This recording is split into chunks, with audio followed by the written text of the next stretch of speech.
Friends, ఒకవేళ భూమి మీద ఉన్న మనుషులు ఒక్కసారిగా మాయమైపోతే ఏం జరుగుతుందో తెలుసా? మనుషులు లేకపోవడంతో జంతువులు ప్రశాంతంగా బ్రతికేస్తాయా?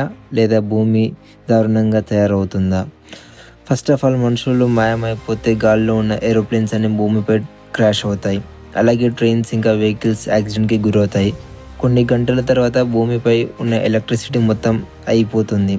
కరెంట్ లేకపోవడంతో ఇంటర్నెట్ కూడా ఆగిపోతుంది. 5 days తర్వాత మనుషులు పెంచుకున్న పెట్స్ ఇంకా యానిమల్స్ దాహానికి, ఆకలికి చనిపోతాయి. అడవిలో ఉన్న జంతువులు మాత్రం బ్రతికేస్తాయి. 1 నెల తర్వాత ప్రపంచంలో అన్ని న్యూక్లియర్ పవర్ ప్లాంట్స్ బ్లాస్ట్ అయిపోతాయి. దానివల్ల చాలా రేడియేషన్ గాల్లోకి వెళ్ళిపోతుంది. ఇంటర్నేషనల్ స్పేస్ స్టేషన్ ఇంకా శాటిలైట్స్ కొన్ని సంవత్సరాలకి భూమిపై పడిపోతాయి. చివరికి మనుషులు చేత నిర్మించబడిన ప్రతి ఒక్కటి నాశనం అయిపోతుంది.